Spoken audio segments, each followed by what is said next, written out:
Saudara-saudari dan anak-anak yang terkasih dalam Kristus, dari Novisiat Sang Sabda Kubu, saya Pastor Fridji Hadin SVD menyampaikan ucapan selamat jumpa lagi lewat siraman rohani. Hari ini, Kamis Putih, 1 April 2021. Injil hari ini diambil dari Yohanes bab 13 ayat 1 sampai 15. Kita diingatkan bahwa warisan Yesus Kristus yang paling utama untuk kita adalah kasih. Marilah kita berdoa memohon penerangan Roh Kudus. Dalam nama Bapa dan Putra dan Roh Kudus. Amin. Tuhan dan Allah kami, puji dan syukur kami haturkan kepadamu karena Engkau sudah mewariskan kepada kami satu warisan yang paling istimewa, yaitu kasih. Tuhan, semoga warisan yang indah ini selalu kami hayati dan amalkan dalam hidup harian kami, sehingga orang lain pun boleh merasakannya dan meneruskannya kepada sesama kami. Tuhan, utuslah Roh Kudus-Mu, terangilah pikiran dan hati kami, agar sabda-Mu yang akan kami dengar dapat kami pahami dengan baik, dan isi pesan-Mu dapat kami hayati dan amalkan dalam hidup harian kami. Doa ini kami sampaikan dengan perantaran Kristus Tuhan kami.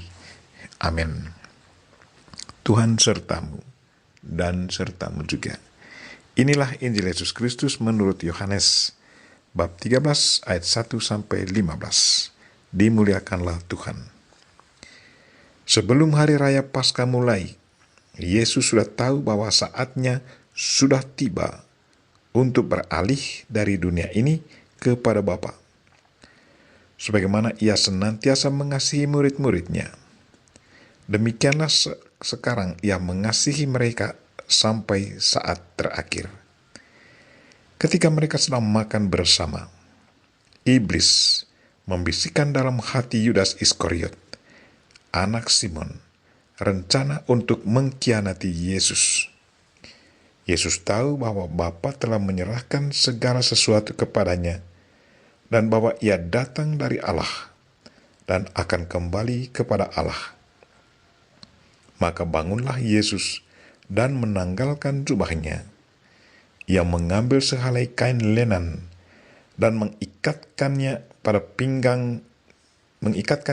pinggangnya.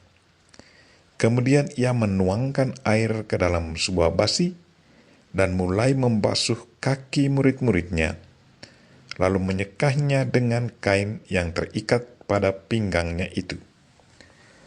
Maka sampailah ia kepada Simon Petrus. Kata Petrus kepadanya, "Tuhan, Engkau hendak membasuh kakiku?" Jawab Yesus kepadanya, "Apa yang kuperbuat, engkau tidak mengerti sekarang, tetapi engkau akan memahaminya kelak."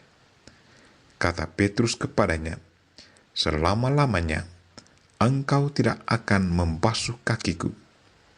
Jawab Yesus, "Jikalau aku tidak membasuh engkau, engkau tidak akan mendapat bagian bersama aku." Kata Simon Petrus kepadanya, "Tuhan, jangan hanya kakiku saja, tetapi juga tangan dan kepalaku." Kata Yesus kepadanya, "Barang siapa sudah mandi, cukuplah ia membasuh kakinya, karena ia sudah bersih seluruhnya. Kamu pun sudah bersih, hanya tidak semua." Yesus tahu siapa yang akan menyerahkan dia. Karena itu ia berkata, "Tidak semua kamu bersih." Sesudah membasuh kaki mereka, Yesus mengenakan pakaiannya dan kembali ke tempatnya. Lalu ia berkata kepada mereka, "Mengertikah kamu apa yang telah kuperbuat kepadamu? Kamu menyebut aku guru dan Tuhan, dan katamu itu tepat, sebab memang akulah guru dan Tuhan. Nah, jikalau aku Tuhan dan gurumu membasuh kakimu, maka kamu pun wajib saling membasuh kaki. Sebab aku telah memberikan suatu teladan kepadamu, supaya kamu juga berbuat seperti yang telah kuperbuat padamu." Demikianlah Injil Tuhan. Terpujilah Kristus. Saudara-saudari dan anak-anak yang terkasih dalam Kristus, tema renungan kita hari ini ialah kasih adalah warisan Kristus untuk kita. Seorang ibu sebelum menghembuskan nafasnya menyampaikan pesan kepada suami dan anak-anaknya. Bekerjasamalah kamu dengan Kongregasi Serikat Sabda Allah atau SVD. Karena saya sudah dididik oleh kongregasi ini sewaktu SMP dan SMA. Pesan ibu ini dihayati dan diamalkan oleh keluarga ini.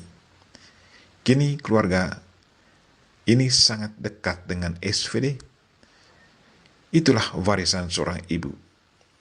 Itulah buah kasih Kristus. Buah kasih Kristus menghasilkan kasih itu sendiri. Saudara-saudari dan anak-anak yang terkasih dalam Kristus, warisan Yesus yang paling utama untuk kita adalah kasih. Dia tunjukkan kasihnya itu kepada siapa saja. Ia memeteraikan warisan kasih itu dengan memberi tubuh dan darahnya yang kita sebut Ekaristi kepada para muridnya. Banyak orang mengalami dan memberi kesaksian betapa kuat dan besarnya manfaat dari tubuh dan darah Kristus. Warisan kasih Kristus ini sungguh menghidupkan orang yang menerimanya dengan penuh iman. Tubuh dan darah Kristus sungguh menguatkan mereka yang lemah dan mencerahkan pikiran mereka yang bingung. Sekarang seorang teman pastor misionaris membagi pengalaman imannya berhubungan dengan kekuatan tubuh dan darah Kristus. Katanya bahwa setiap hari Minggu ia merayakan 4 misa. Misa pertama jam 6.30 di penjara, misa kedua jam 8.30 di pusat paroki, misa ketiga jam 11.30 di lingkungan, dan misa keempat jam 2 sore di lingkungan. Misa pertama dan kedua masih gampang dijangkau dengan mobil karena jalannya bagus. Tetapi misa ketiga dan keempat jalannya sangat buruk, tambah lagi topografi lingkungan yang sangat berbukit-bukit. Kadang pastor tinggalkan mobil di jalan raya dan harus berjalan kaki menuju tempat yang dituju. Betapa sering dia alami rasa haus dan lapar. Tetapi sesudah memakan tubuh dan meminum darah Kristus, ia kembali merasa kuat. Sabda Kristus, inilah tubuhku, ambillah dan makanlah. Dipahaminya sebagai satu ajakan untuk makan bersama Kristus pada saat itu. Dia menerimanya dengan penuh iman. Sewaktu memakannya, dia langsung merasakan ada kekuatan dan kepuasan tersendiri. Demikian pula dengan darah Kristus. Inilah darahku, ambillah dan minumlah. Sesudah meminumnya, ia merasa lega dan segar kembali, dan itulah warisan kasih yang diberikan Kristus kepada kita. Warisan itu sangat besar manfaatnya bagi kita. Sebagai muridnya, pasti Kristus mengharapkan agar kita meneruskan warisannya ini kepada orang lain, agar warisan yang suci ini tidak hilang. Sebaliknya, selalu hidup untuk selamanya.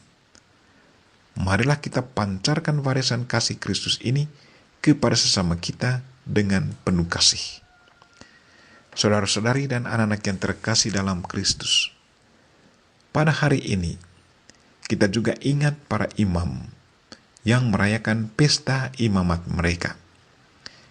Yesus mulai merayakan misa pada hari Kamis Putih.